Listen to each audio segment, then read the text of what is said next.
All right. Yeah. So yeah, you're right. So Mhm. the personality thing. I love to go to a place of work where I spend like, Mhm. is it like a quarter of my day, like 8 hours of my day.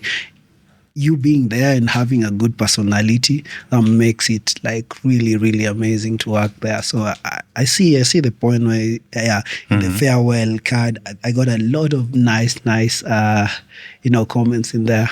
They made me feel nice. And also, I mean, it's always nice when people feel your presence, right, in a positive way.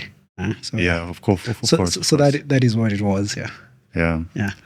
Yeah. So that's what I think. I think you have inspired many people, and at the office back then, it was how many years ago? It was 3 years ago, 2 years ago. 2 years ago. 2 years ago. Yes. Yeah. Yeah. You did too. Yeah, of course. I like to think so. Yeah, there was one time Lane told me, that in a good way, I also like made some contribution. Yeah. So the one thing is, especially when you're working in such a place where it's a startup, right? So there is no structures, there are no set culture, per se, even work culture, social culture. So a lot of the things are the people who started the startup are the ones who set the culture, right? And you were one of the first ones, actually. I wasn't initially there. I came in, I think, 2 years after I started, but it was still relatively new. New. So the culture was being formulated at the same time. So there was a social culture bit. What I liked about you when you came in is the work culture, right? Because you come from a different place where the way you work, the professionalism that you bring into work, thank you. and all of that. So that did rub off a lot of the peeps that were there. So that's very kind words. Let's cut this. That's a clip, eh? So that is what it was. So I think every single person that came in there, even in the smallest way, I think they just contributed to, forming the culture that was there, be it work culture again and social culture, and also just the personality that every person brought there. Right? Yeah. And I remember we were actually until now, once in a while, we guys from Europe, from Ukraine, we talk about you, referring to you as the one who were like the one of the first engineers, very very like high level of professionalism and seniority and everything. Yeah. When we want to compare to something. Oh, do you use me as a standard? Yes. No, but I do pride myself in that, and it's not always been like that. I don't know. I never told you my story. So like I've been in the tech space for over a decade now, right, in Kenya, right? So I've grown from being a general IT technician, or if you call it at the time, it was you could do every single do coding, fixing printers, plugging in and out computers. Network. I've maintained a data center. All of those things, right? Grew into becoming a software engineer, then became a senior software engineer, leading teams. When you met me, I was now, at my peak, right? Okay. So obviously there is a journey behind that, right? So you appreciate, you do appreciate. I do personally appreciate my own journey. So when I hear those words, I like it, but I also just know how much effort and time that you've put into it. Right? And it's easy for people to just take a picture of who you are right now, and just because I know about you as well. We spoke your story. You were a teacher at one point. Yes. You transitioned into being project manager. So every single person has a story, even you. So someone right now is looking at you and they want you to mentor them, and they look at you as an expert, super professional, and all of that. But all of that didn't just come by itself. There was a lot of work. There's a big journey, right? So, and I think that's what we don't speak a lot about, right? Yeah, and it's been how many years since you started? And okay, I know you are good in various stacks and technologies, actually. And I'm seeing once in a while you just acquire new certification, another one. And I'm like, Jesus, where this is gonna stop? I start to feel bad for myself that I'm not doing much. I'm not really, learning, trying to get some, more stuff, certificates or some additional, acquiring skills and things like this. But But I think certificates is it's a good thing to vindicate your skills and your knowledge through acquiring a certificate, but that doesn't really mean that that you actually have the skills. Also, it doesn't mean if you don't have the certificate, it doesn't mean that anything can be taken away from you. It doesn't mean you don't have the experience, the skills, and everything in between, right? And also the other side is also true. If you have the certificate, also it doesn't mean you have the experience to be able to perform the job, right? So I think that's just a badge. So a lot of it's exactly, a badge to show. It's a nice thing for someone who doesn't know who you are to look at and say, oh, okay, so if Yuri has this badge, AWS certificate, then they must be really good at cloud computing and, cloud engineering or whatever case may be, right? So it's easy for someone to use that to vindicate your skills. But also, if you start actually working, that's when they'll be able to measure. So that's easy to get through the door with a certificate. So for example, you would probably hire me because I have a few certificates, maybe a DevOps certificate. So I would look as if to you'd say, okay, Antony has a DevOps certificate, so then he must be a very good DevOps engineer, right? I'll hire him for this role and this. But not until I start working for you is when you actually realize what value I bring to the company. Because there have been so many, I speak to a lot of tech leaders and a lot of startups and people who have tech companies that hire based off of just, certification. And they get disappointed a lot of the time, right? Because I get what you're saying. Yeah, because someone gets a certificate, but they don't have any practical skills. They come into the job, but they have no idea how the job works, right? So I'd say it's a bit of both. So you need to have the skills, the experience, the knowledge, and then a certificate just to say, okay, they can do that. I agree. Yeah. It should be just like an additional now, your point to already acquired experience. Yeah. So the certificate just like maybe highlights and, maybe gives a little more confidence in what you do. Yes. But it shouldn't be the entry.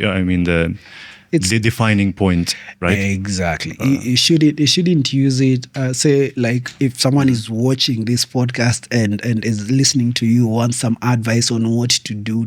Yeah, by all means, go study, go get a certificate. But that's just a badge, right? Right. So what you need to do actually is get the skills. The skills is what matters, right? Now, nobody cares. Once the certificate gets you through the door, that's out of the window. You can't use it anymore. It's just a one-time ticket, gets you through the door. Right. Then now your skills, your knowledge, and expertise is tested there, right? So even in the job market, from what I've seen right now, a lot of the hiring that is being done right now, because as tech right now we're in the downstream, we're not hiring as much.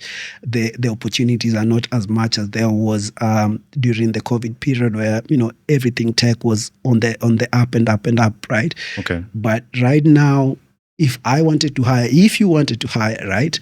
It's nice to go put a job posting on LinkedIn and get a bunch of strangers trying to get the job or interviewing with you.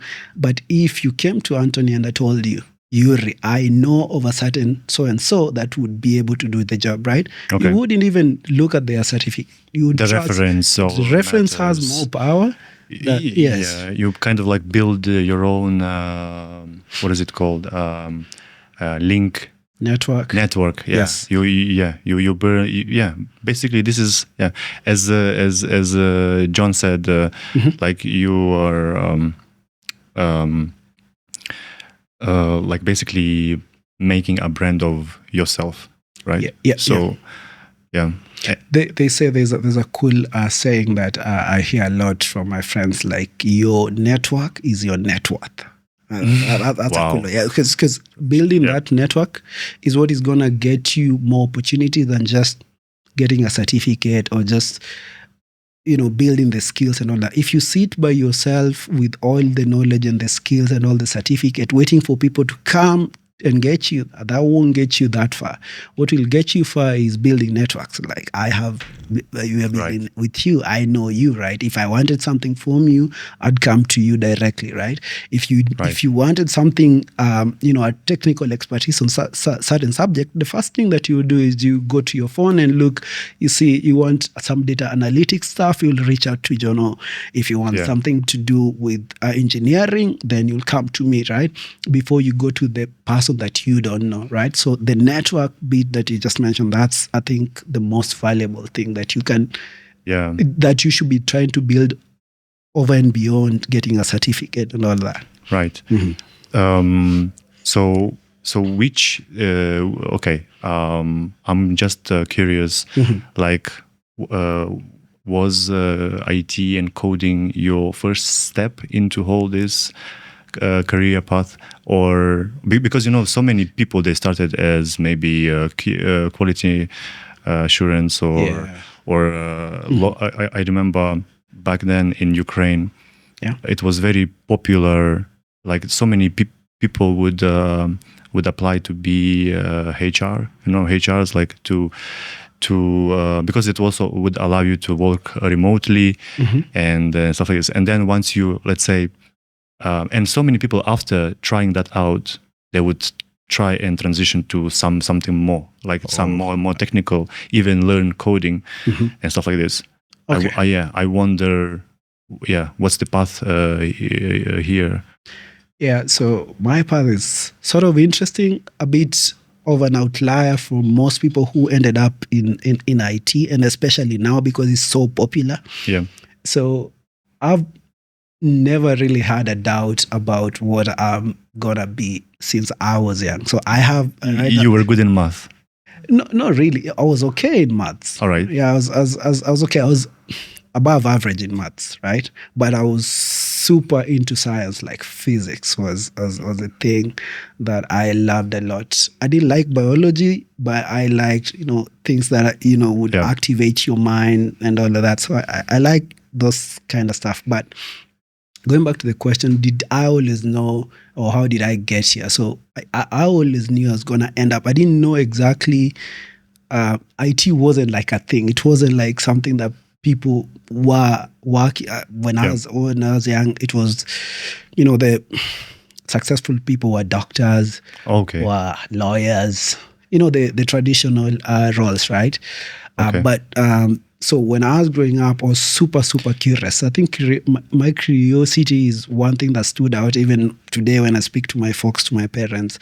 I used to find anything that is has any tech, a watch, a TV. I've actually opened up a TV, my TV, broke it down just to try and figure out what technology it's using and all of that. This is way back when I was like between the ages of 10 and 15. So I was always up to something that involved technology. But let me tell you this story. I always tell this story when I joined like a new organization and they ask me like, how did you get into IT? So in 1999, now I'm probably showing my age here.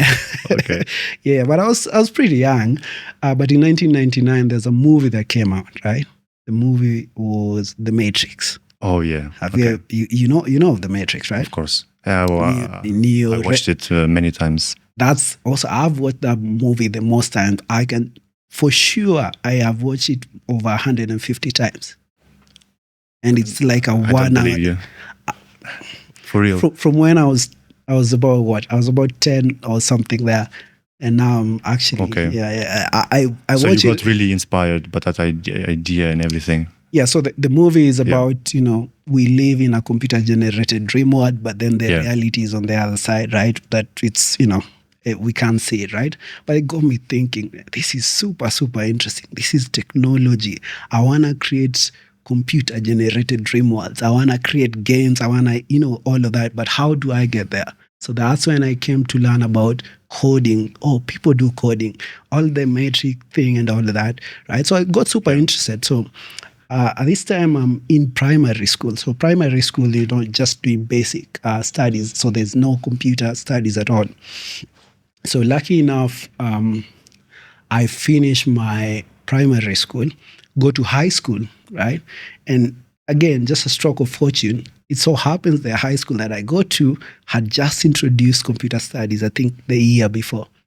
And then it so happens that I had done pretty decently, that the class that they chose me to go to was computer studies was picking the top 10 students that were getting into that class.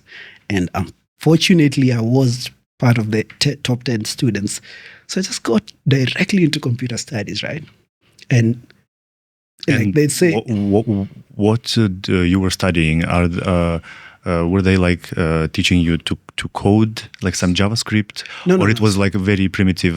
What they call it? It was almost computer science, right? It was almost computer science because they spoke about zeros and ones, right? Oh, okay. Transistors. On that level, yeah. On that level, at a very low level. So that's how we started. It was basically like an intro to computer science, right? And then later on, obviously, went up the abstraction layer, spoke about now operating system. I remember the operating system, the first one I looked at was Windows 95. I don't know whether anybody has seen Windows 95. Yeah, I've seen that. It was like the bleeding edge of technology at that time. But if you look at it right now, it looks like playing with rocks and stones. Yeah, a feature phone or something like that. It was super, but it was super exciting. So went on to do now the abstraction layer. So we're talking about operating system, Windows 95. Then you do the Office packages and all of that. They teach you how to type because remember, you at that time I'm getting into high school. I think I'm 14 or 15-year-old. So I don't know how to type. I'm basically that.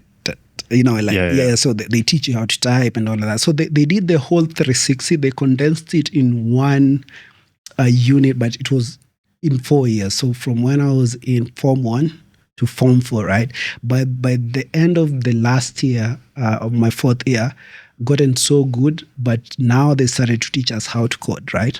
And you were age of? So from 14 to 18, right? That's okay. Yeah. So high school is like 17, normally 18 years old. Yeah. So from 14 to But the coding experience was only 1 year. But at the end of it, you had to do a project, right? Okay. I believe they still do that even in Kenyan school even today. But so the thing is, like some calculator. Or something no. It was super pro. Let me tell you about it. So we were taught the first computer language I learned was Pascal. Pascal is totally in the terminal. Like there are no Windows. And then this is the time where computers were not as super powerful. So you used to use diskettes, right? The plastic, like floppy disks. Floppy disk, which is now become like the save thing icon, but people don't know what it is. But that was the floppy disk. Yeah, it had 1.44 MBs, right? That's super small, right? That's actually a photo right now, today, right? But that's where you'd put your project. So the project was, at the time when I did the project, was to automate, right, routing of public transport in Kenya. So that's what we did. Okay. So you would have to write a whole computer software in Pascal that would be able to identify buses or vans, the capacity, and then would allow people to book those seats, right? And then make payments, right? Okay. It was super like a proper thing that you would do today. It's pretty interesting, actually. Exciting. Yeah. So did that and then got super excited about coding, right? So from there on, I'd say from the age of 18 when I started doing computer studies, then there was never any doubt. So went to college after that, got into, so by the time I was completing my college, that time is when a lot of web, so there was internet in Kenya. So between the period of 99 to the time that now I'm completing college, so a lot of technology had happened, right? In Kenya especially, right? So the phone had come out. There was mobile phones. There was the internet, though it was very, very slow. And then now companies in Kenya were going online, right? So it was like the internet age, right? Where now every company would want to have a website and this and that. So the thing to learn at that moment in time, especially in the open source, it was to learn how to write websites, basically HTML, CSS, JavaScript. Now that's and then the era of JavaScript started. And then PHP was super big, and PHP is still there today. A lot of the legacy applications today are PHP. Still running on PHP. Yeah, and every single person around that time used to just learn how to code in PHP. So that's how I started, and then from there, the rest, like they say, is history. Is it where I think you told me you were working in the bank, in like to support this consoles, these machines, right? No, I'm not worked in a bank. So my first job. So towards the end of college, so normally what happens, you get to internship or do what they call attachment with, to just get practical skills, right? Yeah. So I sent a few emails to a few startups in Nairobi at the time, and luckily one reaches back and they're like, we saw your application, and luckily we do have an opportunity to take you on board as an intern. And I was like, okay, cool. So I joined them. So there was a small startup. I actually shouted out to them if they're watching this podcast. Okay. So the owner at the time was called Abraham. Uh-huh. His company was Tech, but they were super small startup, but they had got a contract to work with a government agency to deliver some procurement process automation using I think what was I think it was Microsoft Access would allow you to create a database and then create an interface to interact with the database at the time. But anyway, at that point, they wanted new young engineers that knew PHP that I had just learned, or would teach them how to write PHP and then just migrate the whole application to PHP. So that's how I started. So I started in a startup. Then the startup, I did so well eventually, but at first... You were on salary? They used to give me some, I think, small amount of money for lunch and for transport, but not really like pay me, right? Okay. But they did well. But you've gained a lot of experience. Yeah, so I was paid with experience. Exactly. Yeah.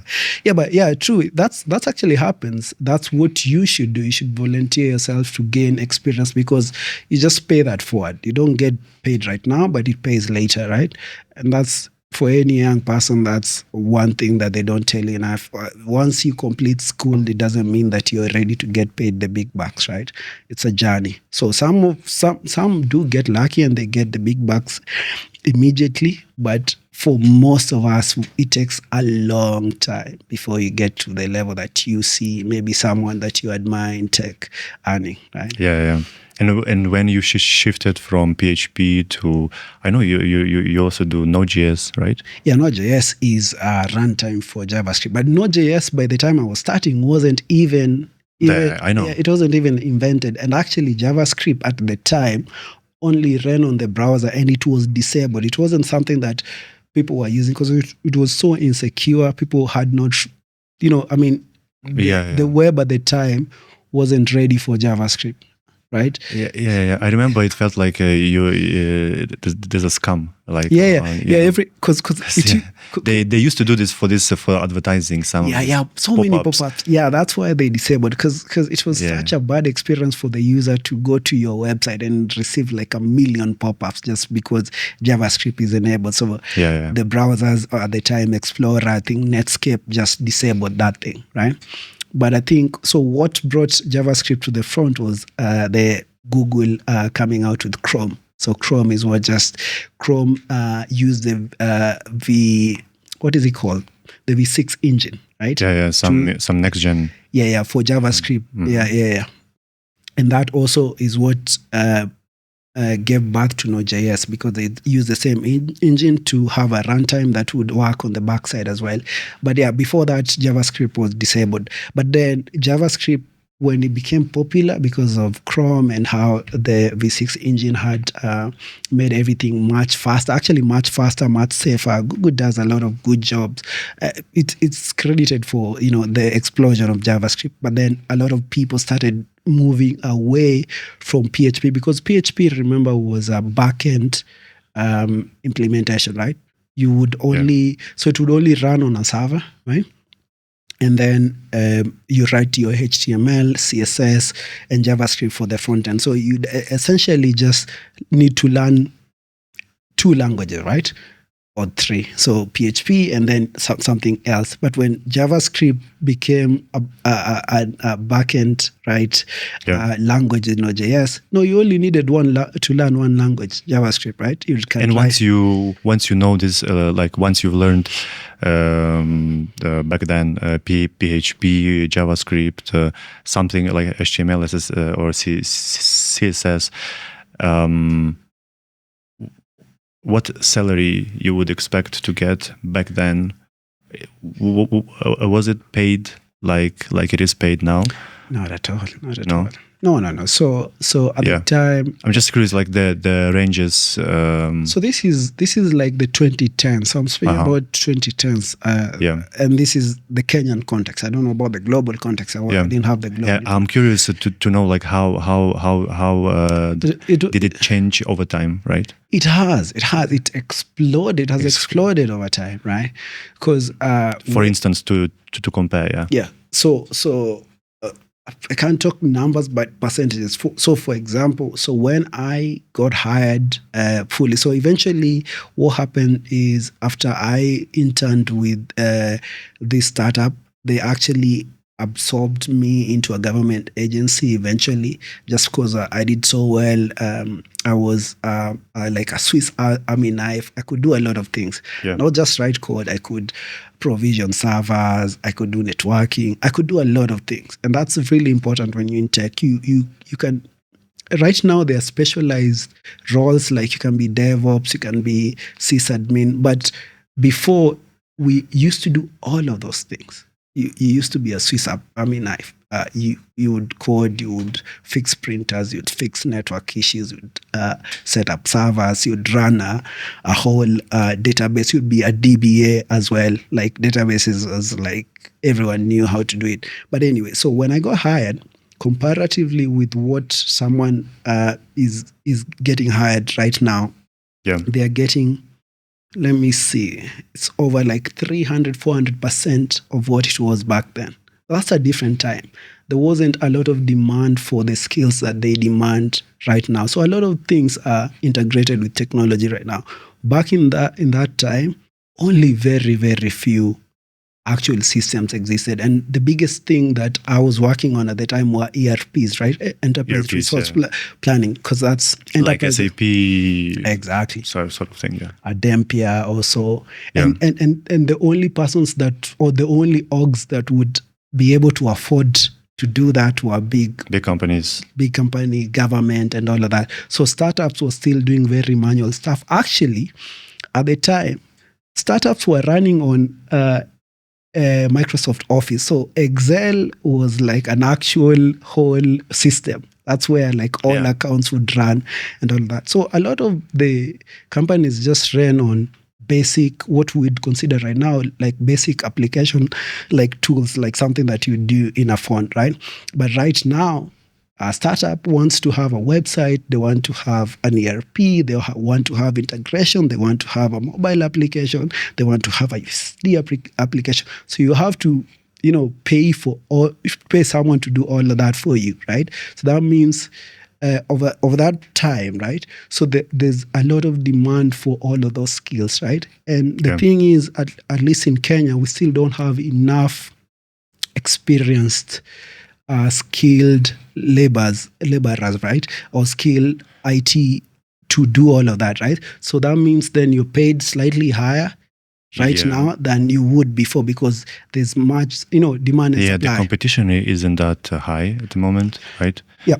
So that's why some good talents, they are more rare.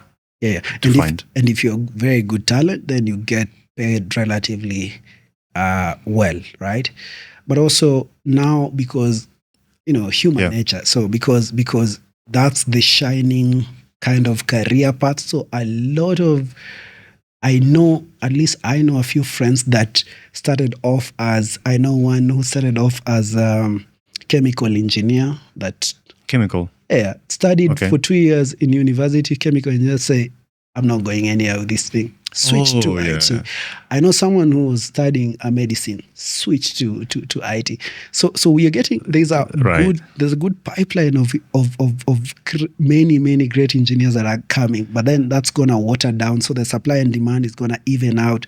So maybe the pay doesn't remain the same. It also, like, if there's a lot of supply of engineers, then why do I need to pay you X amount and not pay them Y amount? I remember back then in Ukraine, I think in my first role at my first employer, lots of guys were from police. Oh, they would. I remember they spent a year or a year and a half, read some books, did some YouTube content, around coding and stuff, and then got their first job, maybe for or a first project for some maybe few hundreds dollars, right? Mm-hmm. But once you just manage to finish one of the let's say commercial project, right? Yeah. It's not, for yourself, but a commercial, having for someone, your salary just boosts like a few X higher. Yep. So I would say, with experience of 1 year in Ukraine or in Europe, such technologies as Node.js and you would be able to apply for 2,000 USDs or higher, and then once you have those 2, 3, 4 years, you can double it. And the other thing that I actually forgot to mention is, so even in your context, Ukrainian, and also even in the Kenyan context. So when we are speaking about it, we are speaking about just the country itself. But technology is very global, right? And technology has opened up the world to become just a small village. So right now, right, even in Kenya, we have a lot of multinational tech companies that have come here, right? So that means they're looking for talent everywhere, right? Yeah. So also that demand for techies basically goes up a notch, even within certain pockets of the world, like Kenya is it's known, right? Very good technology community, a lot of good talent, right? So that means your your top tech companies are coming here to look. They're coming to compete with the local companies for the same talent, right? So also that means that the local talent gets paid slightly higher than they would normally if it was just the local company that is hiring them, because also they are good enough to be hired by. Yeah, and I met lots of companies that try to isolate, people from basically going outside. They want to keep their prices lower. Mm-hmm. And so people doesn't really know their value, right? Yeah. Mm-hmm. Their worth. So in the global level, like in the global perspective, that's very cool that technology actually like opens up, and you can access it from different countries. So people have opportunity to actually understand how much I would get paid if I would be in US, and why not, Some I understand there is like a culture issue. Mm-hmm. Could be because you may the work ethics and the environments and the processes could differ. Yeah. But when it comes to a very tech role, eventually everything would be according to some general culture, right? Standard procedures and everything. So and you know this very well. You are a project manager. You know, like agile. You know how we do like the agile process, Scrum, and all that. So a lot of these things are basically just standard. And one thing is, so technology natively, it's something that we learn, right? All of these things that we've been speaking about, programming languages and all of those, someone wrote those things. They had an idea of how to implement a certain thing. So when you're acquiring these skills, you also sort of like also learn that culture, right? So the tech culture, regardless of where you are in the world, is basically the same. I was talking to some few friends who had come in the country the other day, and I mean, one of them just commented, right? Like engineers are the same everywhere, right? Engineers want to sit down by themselves, headphones over their head, into your own world. Into your own world. Yeah. It doesn't matter where you are. When you speak to them, they almost speak the same language. They want to throw, the same terms. They speak almost the same thing. It's just it's like robots, right? So I don't think that's very hard to learn, especially if you're interested in something. And even more, what I've seen just in the Kenyan context, we add our own, for lack of a better word, seasoning to the culture of tech, right? So you'll find there's different, same but different in a Kenyan way, right? So I met a lot of techies here. I know a lot of friends here. They do the same things, but when they're working, they're multifaceted. So they work technology during the day, but they are a farmer on the weekends, right? Right. So the Kenyans are very adaptive just by my own experience being Kenyan and just living here. We can adjust to the situation, and I think essentially that's everyone, even you coming from Ukraine, right? Right.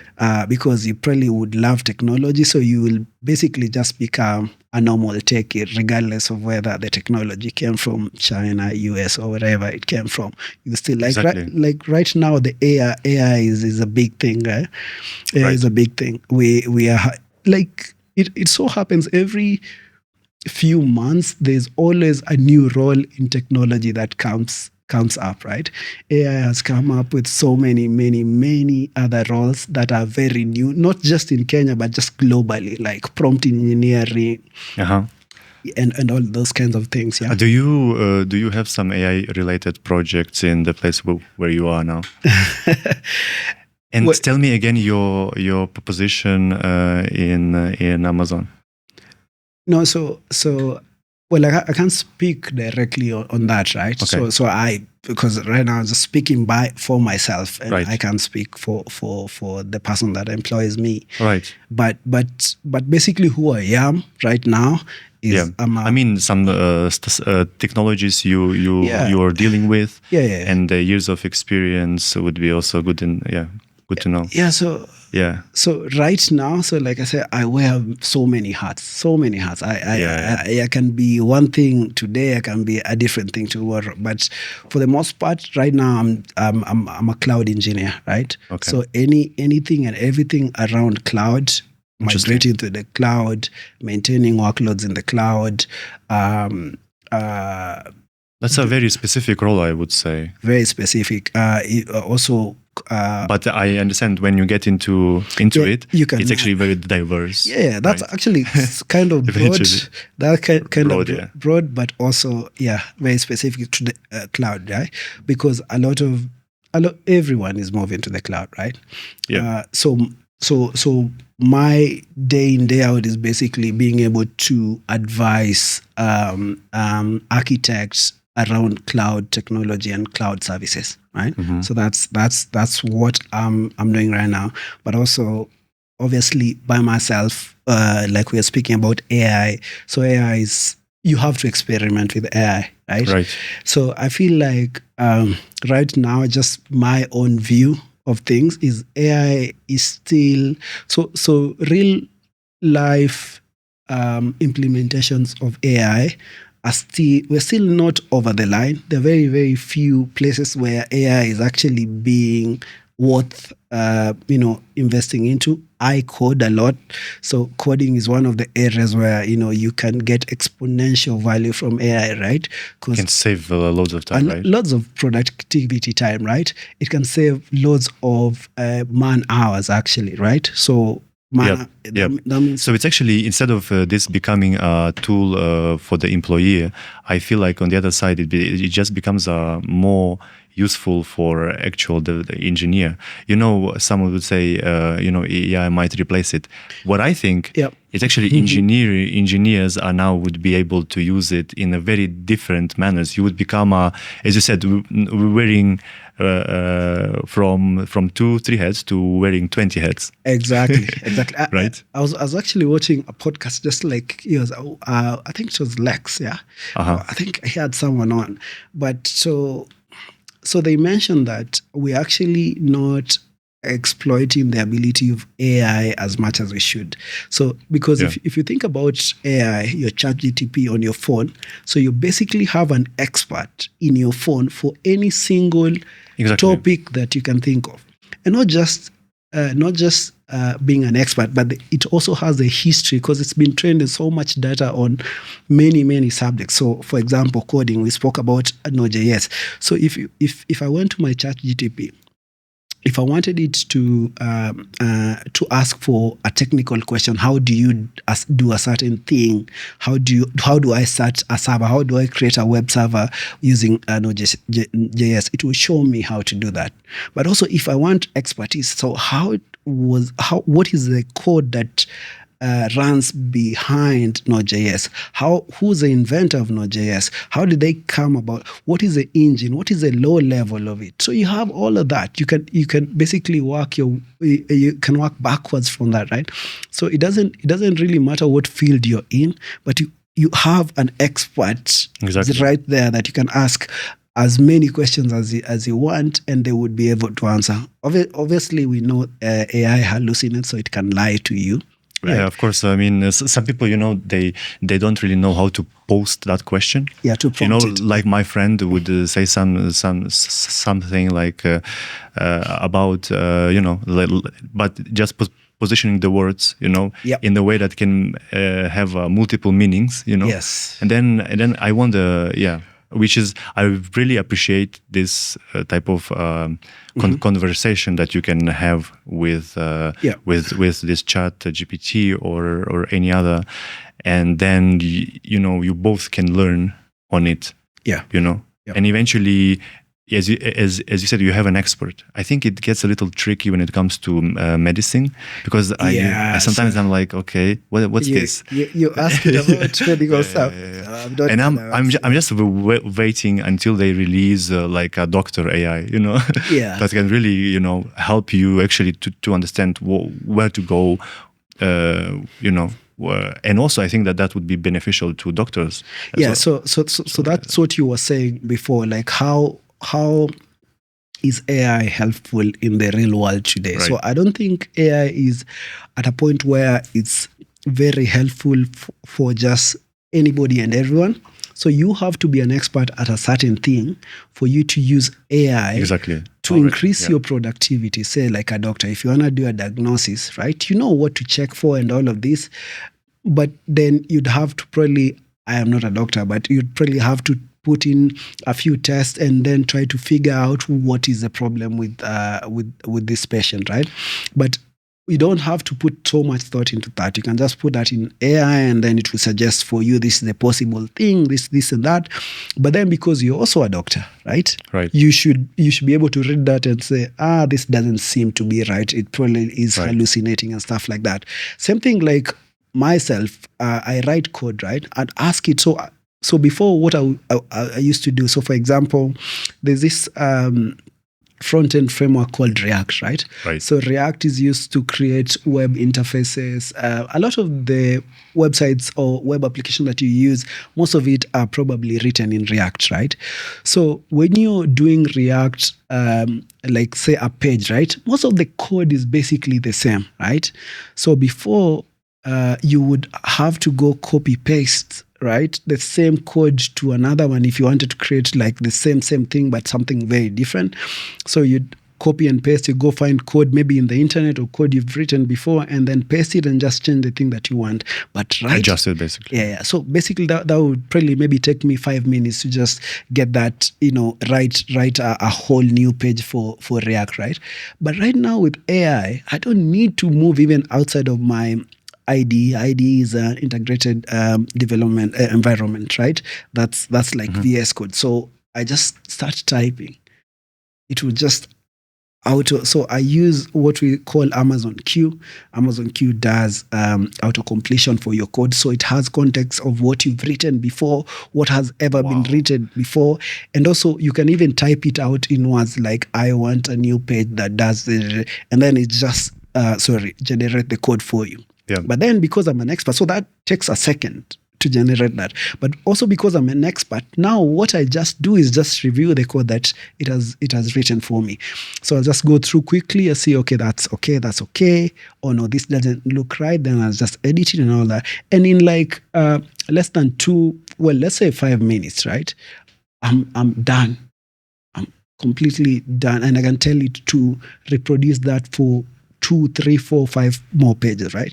So right now, in my mind, the implementation of AI is a productivity tool for an expert in a certain field, right? Because you are able to get done very quickly on certain things, but also you are able to tell when the AI is not completely right on certain things, right? But if you're just someone who's not an expert in a field, for example, if you've never written a line of code in your life, if you want to write a whole website, for example, then you will just basically just write, whatever the AI gives you, either right or wrong. You have no idea whether it's right or wrong, right? Right. It's just you can't. That would be tough. It will be tough. It will probably take a bit longer for you to get a job done than me, even though it does give you accessibility to do something that you had no ability to do before. So I think the real world application right now of it is still basically a productivity tool for experts. The other thing that I've seen, which is really major for big organizations and enterprises, is being able to, so one of the biggest things, challenges when you write code or you write software is, as soon as you write that software, we say when as software engineers, as soon as you're done writing any piece of software, the moment you're done, it becomes legacy code. So basically it becomes code that is very old, or it becomes old code that eventually at some point in the future you'll need to update something about it, right? So be it a security fix, because for example, the version of the operating system that you're using right now might be good right now, but 2 years from now, it won't be so good because there's something that doesn't work as it should be, or we discovered something new that needs to be updated. So for example, banks, government agencies, hospitals, and all of them have systems that stay there for many, many years. Oh yeah, and they have lots of legacy. A lot of legacy programs. And I know services. I've read somewhere like in the US, a lot of the government systems are written in, I think, Fortran, which is a programming language that nobody writes code on right now. And it's such a well-paying job because they are only countable engineers that actually understand that type of code. But what AI can do is that it can understand that code, right?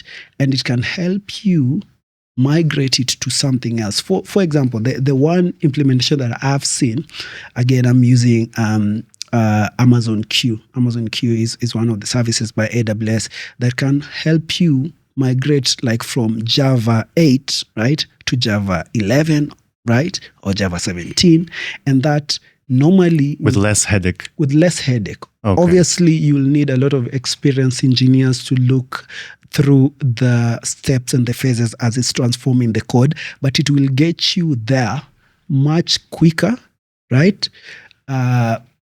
With less engineers, less amount of money, and just expedite everything, right? So normally what would happen if you have a big enterprise system that is running in legacy code, so you have to do a lot of planning, hire a lot of engineers, of course, then plan for first you need to inspect basically what's there, understand actually what you need to change. Yes, and you know this because you're a programmer. Of course, this legacy word became, Yes.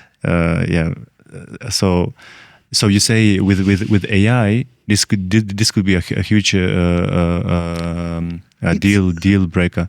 I mean, because those not a deal breaker. It's actually like one of the use cases where AI does help you. Sorry, do the job quite quickly and less expensively. Yes, quite fast, because all those migrations and everything. It's pretty. It's a long story, and it's expensive. So there's a blog that is out there. I think written by AWS architects. About how they were able to migrate legacy Java code to legacy Java code for internal system and some services as well, right? And that would normally take years, right? It would take a lot of workforce and all of that, but they're able to do it in a short period of time and relatively cheaply, right? Yeah. The only thing that you need to pay for is experienced engineer, just a few, right? Or just the right size. And then you'd obviously have to pay for inference when you're using the AI model, to transform your code. But those are real life examples that provide value to enterprises. For you and I, normal end user is you are an expert, and then AI just helps you get there very quickly. Yeah. It becomes a very powerful tool if you know how to use it. Yep. And very important thing that you said, it's like basically with AI, as it evolves, you are evolving as well. Yep. So, but then again, this is just a point in time in this AI journey, so we don't even know what's gonna happen in the next few months. Probably it's gonna be. Remember when ChatGPT dropped, right? Yeah. It was revolutionary, and that wasn't such a long time ago. It was less than 2 years ago, right? And now we have releases almost every month. There's new engine. Yeah, you guys are doing podcasting. You're doing videos and all of this. ChatGPT before was just text only. Right now, you've seen how people are doing images, the cartoonish kind of, images. To be honest, when we do meetings, I'm trying now at a thing, AI notes. Yeah. So basically, I record meeting. Yeah. And it catches the transcript. Yeah. Right? Yeah. So it formulates for me the whole meeting agenda, break it down, structures it. So what I can do now, I can just export this, throw this into ChatGPT, and just ask him to do a diagram or anything. Yeah. Or break it down into some tasks or plans or follow-ups or anything. And it saves lots of time. Yeah. And for you, just to add on that, I've seen implementation where now there are what we call AI agents, where after the meeting, after you have action points and all of that, it goes and creates Jira tickets for the individuals that have those action points. It's crazy, amazing. What it can do again. The implementation is you are an expert. Connects all the pieces. Yeah, and you're the expert. You're using it as a productivity tool, right? Because otherwise, if you're not a PM, you wouldn't understand how much value creating a ticket from minutes from a meeting, how much value and how much time it saves. It can take. Of course. Yeah. Speaking of all these plans and everything, are you still planning to stay here in Nairobi, or? That's a good question. So correct me if I'm wrong. Yeah. You also once in a while you go to South Africa, right? Yeah, but mostly just East Africa.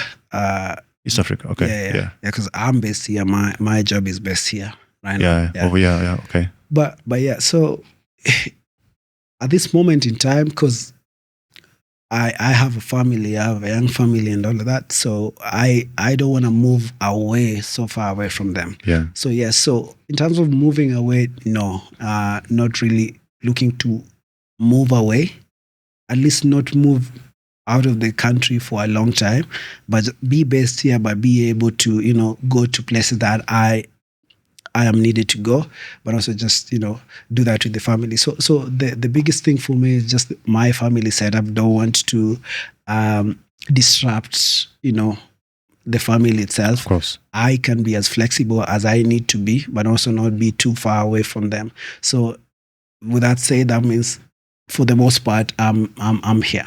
Right? Yeah. Plus tech.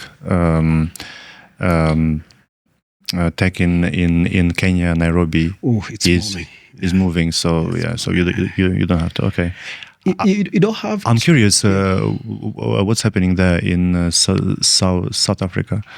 Is it same? Some people say Kenya in some ways even more developed. What do you think? No, so South Africa is still Big Brother. Right? Big Brother, right? Still Big Brother. So okay. Yeah, so South Africa is Big Brother. So so yeah, no, I wouldn't say. I would say South Africa is still miles ahead of Kenya. So we are playing catch up. Just in all. In terms of the even in technology competition market. So yeah, what Kenya does have is that we have a very good tech community, and that's the backbone of that is that we have, at least from as far as I can tell, a relatively good education system that allows us the opportunity to study in technology and other areas. So Kenya, just Africa in general. So Kenya is basically top 3, right? Yeah. But the difference between Kenya and South Africa is there's quite a gap, right? I can't speak for South Africa. I just can't speak through proxies, through friends that I know. Yeah. I mean, you have everyone there. You have the Amazons, you have the Googles, the Microsoft.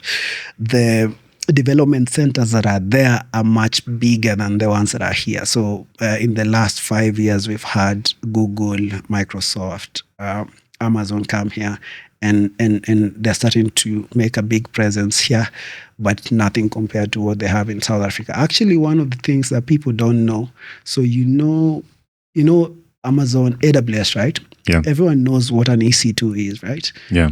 I mean, I think not everyone. Not everyone. But basically, even my knowledge is a little shallow. Okay. All right. Let's refresh that. So an EC2 is just what Amazon labels their virtual machines, right? Yeah. Virtual machines, basically, like a server, whatever it is, but whatever OS you want, Ubuntu, Linux, Mac OS, Windows, and all of that, you can launch that from the cloud. Basically, have a cloud machine that is running, right? So that's EC2. So EC2 is the basis of most, if not all, AWS services. So if you think about any AWS service, say like Lambda is the serverless offering by AWS, right?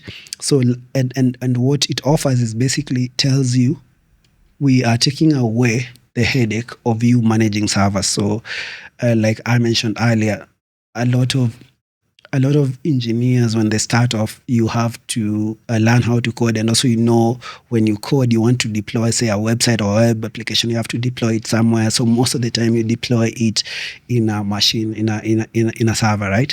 And the server is a virtual machine. So most of the time you would have to manage that virtual machine. So that means if there's any security patching that you want, you have to do that. If you want to increase capacity like RAM, CPUs and all of that, because maybe you're scaling or your application needs to use more resources. You have to do that by yourself, right? So the serverless offering takes that headache away. It tells you, don't worry about managing a server and all of that. We'll just provide a runtime for you. So if your application is in PHP, you have a runtime PHP for you. If you want to scale, it's elastic. If you want more cores, if you want more capacity, if you want more disk space, you want all of this.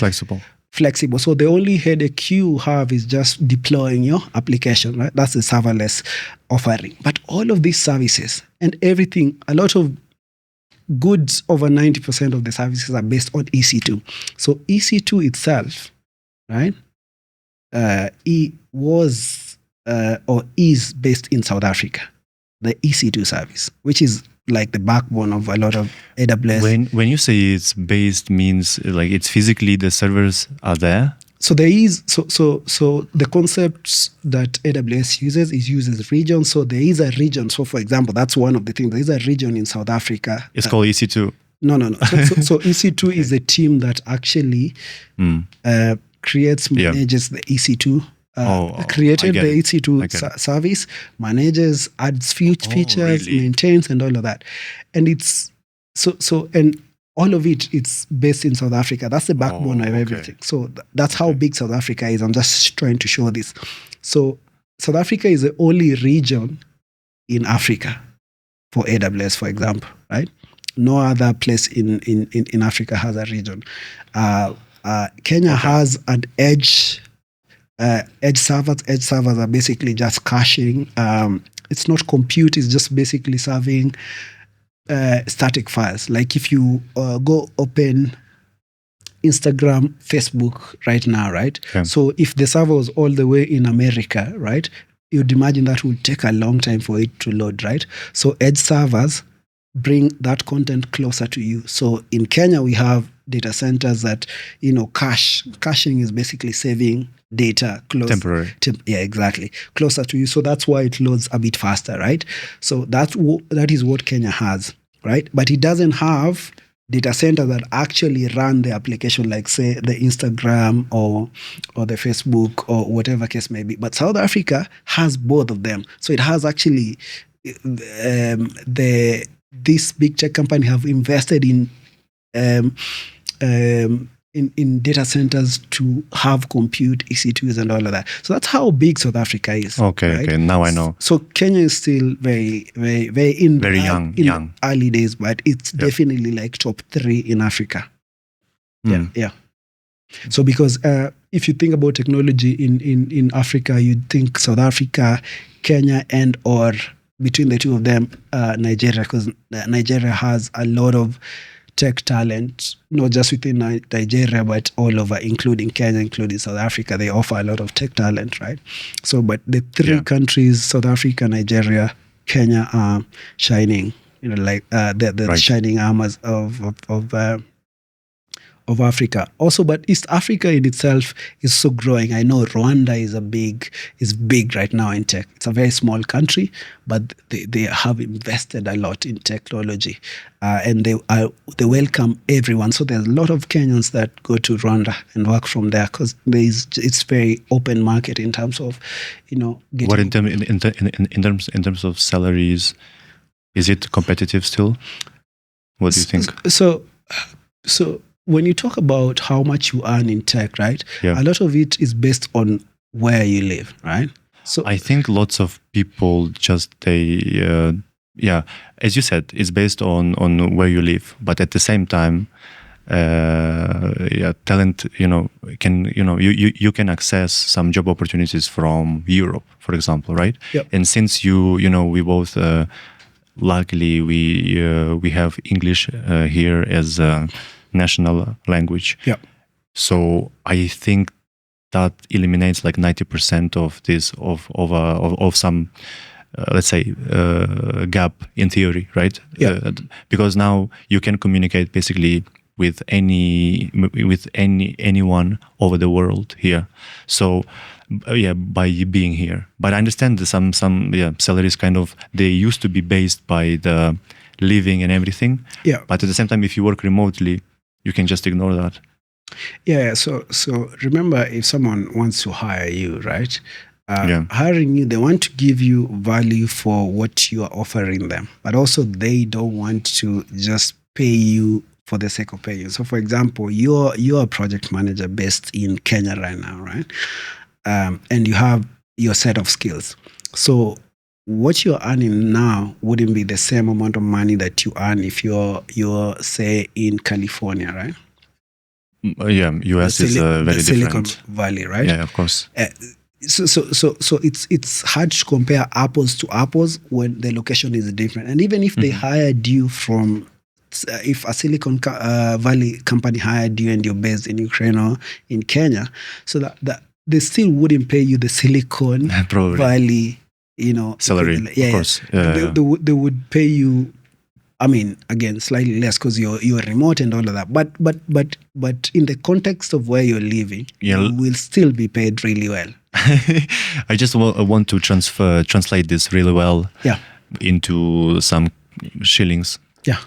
Yeah. Shillings? No, I mean, we can talk specifics. That's even hard to talk because even if you talk specific, there's so many different roles. There's so many different demands. There's skill level. There's tenure. There's how many years you're put in the industry. Yeah. Okay. Yeah. Maybe let's just briefly talk about like if you are on this seniority level, right? Yep. If you're a senior. Yeah. What could be the range? I'm just curious about the range. How it can get higher.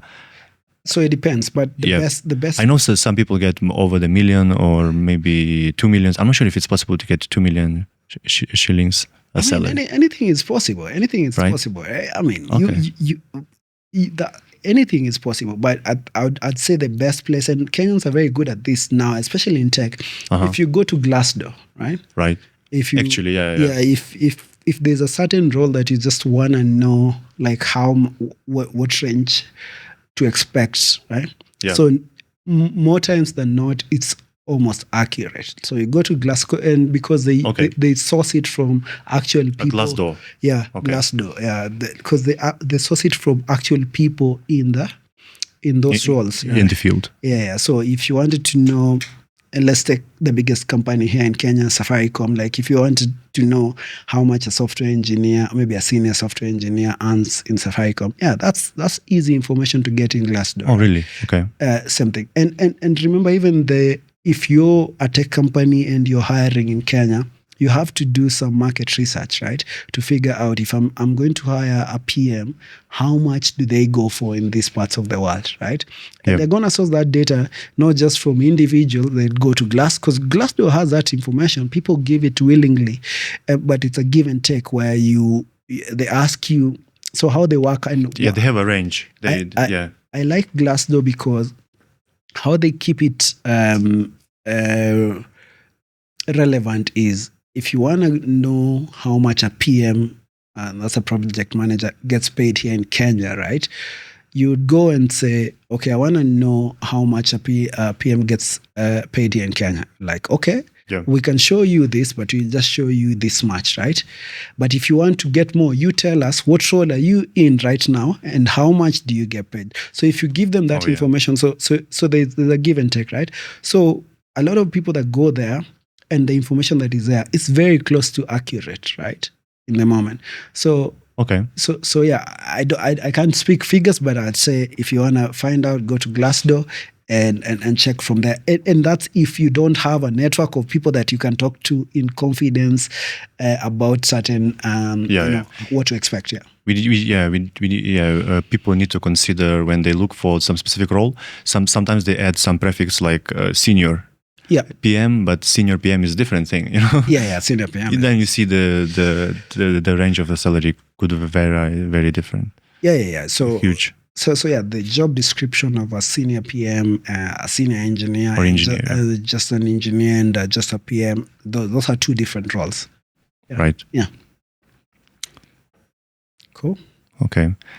I was also curious about you mentioned South Africa and top 3 countries in Africa. Yeah. some of my friends, they would say they would not agree. I mean, in tech, I get it, but in some other things, maybe art or music, or they would say no. Okay, still South Africa has a great influence on music. Oh, big. Very big. I learned about Amapiano and different genres. Yeah, that's all I listen to myself. Right. Amapiano. I don't even understand what they say, but I just like them. It's very African. The beats, it's so nice. So yeah, like Nigerian and South African music is listened to more in Kenya than Kenyan music. I'd argue that. Right. Yeah, for sure. If a South African or a Nigerian artist came to Kenya, they definitely get paid more money than a Kenyan artist performing for the same event. So yeah. Oh, okay. Yeah. So that's how we still again top 3. Yeah. At least in East Africa, we top the charts in most areas. But even in music, we still. I guess in South Africa there are more content like movie content, series and stuff like this, Netflix content. Yeah, they should. I met a guy here actually in Nairobi who does some crime series for HBO Max. Oh, really? Yeah. Nice. Which one? I don't have HBO Max subscription, okay. But he told me they are shooting some series and it's releasing on HBO Max. Yeah, and I've seen a couple of more advertisements about some upcoming movies and so on. Yep. So it's really cool. Do you as you said, you say you listen to mostly Amapiano, South Africa, right? Yeah, Amapiano. Yeah. That's definitely like top of the list. It's right. What I listen to the most. Do you have some festivals in mind you want to attend to, or some artists you have tickets for? Already in your pocket? There's one, but that's a global. Is it called Afrofusion? Okay. But that happens different places. A lot of African music gets played there. I want to go to a festival. Afrofusion? Yeah. Where is it? I think the last, I can't remember. This is the last one happened either in Spain or Portugal. Actually, some of it actually happens outside of Africa, but I think there's one in Ghana. Obviously, I think Nigeria and all that. But I might be wrong. I don't know what it's called, Afrofusion, but it's basically like a collection of African artists and African music coming together, and it's just the African vibe. That I want to attend, and it's like. I only heard about this Nyege Nyege or something. Yeah, the Ugandan one. Is it Uganda? I heard it's also in Kenya, or it's like in at the border. No, it's in Uganda. As far as I know, it's an Ugandan festival, and it's interesting. I don't have too much details, but there's an interesting story. There's a reason why people go to Uganda for Uganda. But there is also actually. Am I getting it wrong? Is Afrofusion the African one? Because there's also in Kenya we Afrofolk or something. In Kenya also we do organize local artists in Kenya. I mean, local music in Kenya. It's booming. It's so nice to go to those events and all of that. I went to one not so long ago, but I think maybe it's last year. I haven't gone to one this year. But it's also like there's a lot of movement. There's a lot of movement within. There's urban. What do you call it? Urban tone. Yeah, that's like amazing. It's a movement on its own. So there's also like, I'd say, in Kenya, we like to enjoy by there. So whenever you go to those events, I know. And the music. Which one have you attended yourself? In terms of fests, I remember I was at one at the stadium. I forgot the name. Oh, something about pillows or something. No. Blankets and what? Blankets, yes. Oh yeah, like that one is the biggest one in Kenya for sure. Blankets. Sorry. Blankets is awesome. Blankets, yeah. But I don't think I've ever. It was actually nice. It was good. I don't think I've ever attended. It's too expensive for me. Oh, Okay. Yeah. But it's super dope. Yeah. It was just as like a sudden decision. Okay. Yeah. All right. Well, but that's if you've attended that's a nice one. I'd like to attend. I think there's one coming soon, so hopefully I'll get free tickets. Who knows? Right. You get me free tickets. Okay. Or you pay for me. Sure. I'll bring whiskey. I'll let you know. I'll bring whiskey. Whiskey. Yeah, I have to make it up for the last time. Oh yeah, for sure. Yeah, you owe me one. Yeah. So let's just one more thing about the travel. Okay. Yeah. What? So you mentioned a festival. Is there any other plans you have around? Visiting some other country or? Yeah. African countries. So you have the Zanzibar shirt. Well, Kenya is my first country. I've never been to anywhere else. You've been to Zanzibar? But then I went to Zanzibar, so now I think we can count 2 countries. Okay. I've never traveled to South Africa, but of course I want to go. Yeah. So Cape Town definitely. For sure. That's something that is in my list of places to go. Or bucket list. It's not a bucket list really. Right. But it's one of the places I want to go to. Tanzania, both Dar and Zanzibar, that country is beautiful, so I like it. Oh yeah. I've been there, but I definitely go back again. I want to go to Ethiopia. Ethiopia. Yeah. Where? I am not sure, but I just for the coffee and the music. I know a place here in Nairobi, an Ethiopian place. I do actually eat Ethiopian. I go to Ethiopian restaurant. Like they make this coffee, Buna. Yeah, it's called in a separate place, and it's like a place for coffee. Wow, it's beautiful. So the coffee is so strong. So imagine now doing that. Yep. In Ethiopia. So that I want to visit. Outside of Africa,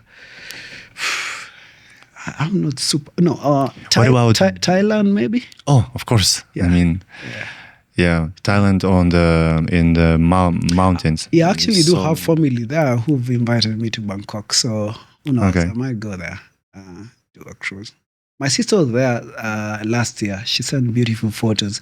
Shout out to my sister. There is this new flight to Malaysia, very cheap. Have you heard of it? No.